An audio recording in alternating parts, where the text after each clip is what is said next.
Alright, so let's go ahead and get started on module number 8 vlog.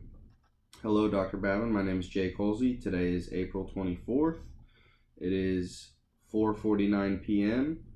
And let's see, the title of this one is My Social Philosophy of Deviance and Crime. So for this vlog, we're supposed to summarize our thoughts on deviance and crime using the book and our previous vlogs and discussions and resources. So I think the most significant thing is this class has definitely changed the way I view crime and deviance, very significantly, if I may add. I think I have a much broader understanding of what crime and deviance really are now.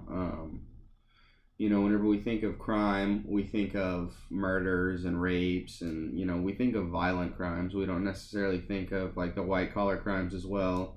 And we don't think of the deviance. We don't think of specific instances of deviance even whenever we're doing them, until you really take a step back and you look at how the two correlate and affect one another. So I guess I'll start all the way back at module 2 or week 1, and we started with exploring the dark figure of crime. I thought that was a really interesting way to start the class, considering that I'd never heard of the dark figure of crime before, but the dark figure of crime was the unreported crimes. So if you're looking at one of the major data sources, the UCR, any of that, it would be the crimes that aren't reported. So you take all of the crimes and you put them in your tables, and you make them into your statistics. And then what about those that go unreported because someone didn't report a sexual assault, someone didn't report that their husband or wife domestically assaulted them. And then we also talked about in that section the criminalizing of nonviolent deviant behavior, going back to our nonviolent crimes. Like we were talking about, everyone thinks of crime as the violent ones, but what about these issues of nonviolent deviant behavior, such as drug possession, fraud, your petty crimes like that, theft. And then we rolled into week 2, where we discussed probably my favorite theory from the entire semester, and that would have to be labeling theory. I thought labeling theory was incredibly interesting, especially pertaining to juveniles, because I got into some trouble as a child, and here I am now, graduating here in May. But the labeling theory pertaining to juveniles just talks about how if you label a youth as a criminal, then they're more than likely going to fulfill the prophecy that they are a criminal and they're going to become one later on in life. So basically the labeling of youth early on leads to later problems. And then the labeling theory also broke down deviance by primary and secondary deviance. Primary being the deviance that people commit, every day, like the little things that people are going to overlook, like, technically jaywalking would be deviant, because it's against the law, not using your blinker, little things like that. And then secondary deviance would be where social reaction to deviant acts places a label on one. So essentially, if someone, according to secondary deviance, if someone commits a deviant act, then that's going to be their label as that person that commits these deviant acts, that commits these crimes, and that's going to stick with them among the community and their peers and all that. But labeling theory definitely changed the way I view the term, criminal, and especially pertaining to juveniles.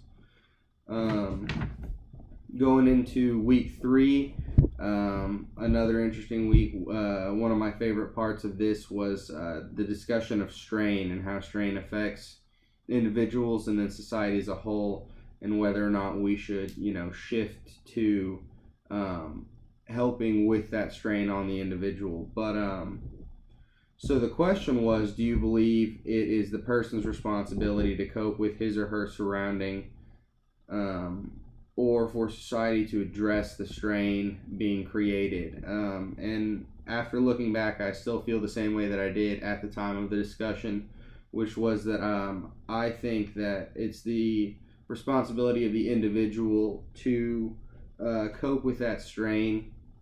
And, it sucks to see something like that where, someone is financially down or, economically or whatever it may be. They're from a poverty stricken area, and the strains of that situation are so high they have to commit crime to try to get by.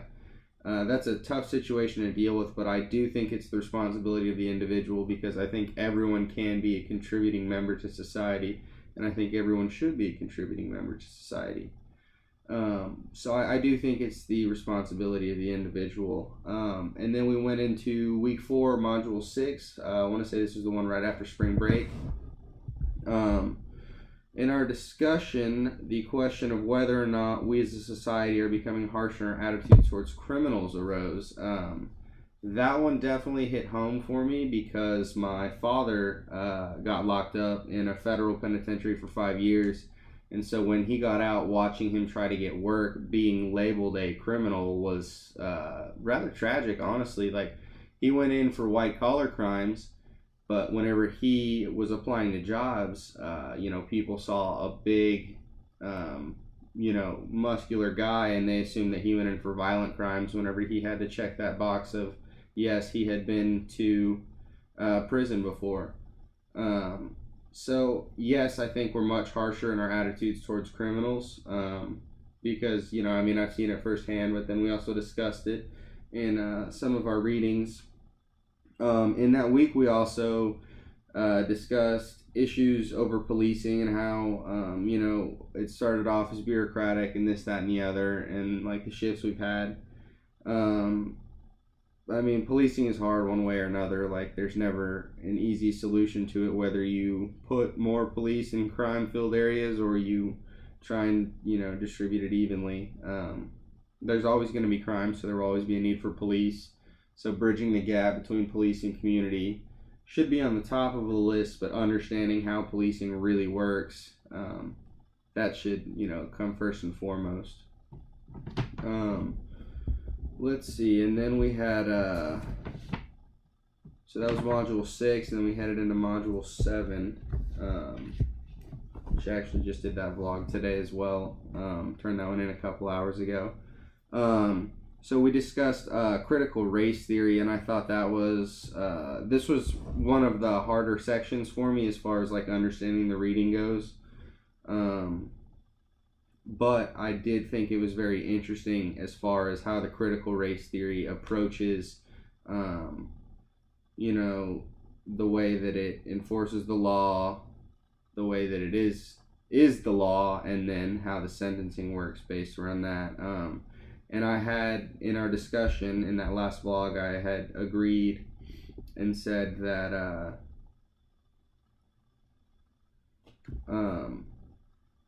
certain groups are benefited or harmed more than others, but I did believe that it created more issues pertaining to the law, enforcement, and sentencing. I can see the effects of all three. And then that next thing that we covered, that next question had to do with gender and race, ethnicity. That's really where I struggled, and this one was all of the readings with feminism. It was just a little bit harder for me to understand how that works. And, the true end goal, because like I said in my last vlog, there were so many different branches of feminism and so many different kinds. It's just easier for me if someone lays out the end goal and how to get there. But I understand, it's all theory. As far as my sociological understanding of deviance and crime, I think about halfway through the semester is when I really put it together that sociology and criminology go hand in hand. If you look at all the works of these sociologists and then the way the criminologists apply them, their theories, are hand in hand. And then the final philosophical statement about deviance and crime. I guess the best way to wrap this up and to wrap up this course would be that my understanding of crime and deviance has changed drastically. There's no doubt about it. Through extensive articles and data, I have a much better understanding of how the criminal justice system works, but more importantly, how it doesn't work and the issues that arise in it. You look at the issues in a class like this, and then you wonder, like, how can you help? So I guess I'm gonna have to stay educated on the issues. Immigration reform is the big one today. But I do want to thank you for your time. It's been a great semester. I couldn't be more excited to graduate. I want to thank you for your time and your support, Dr. Babin. And this will be my last vlog. Signing off.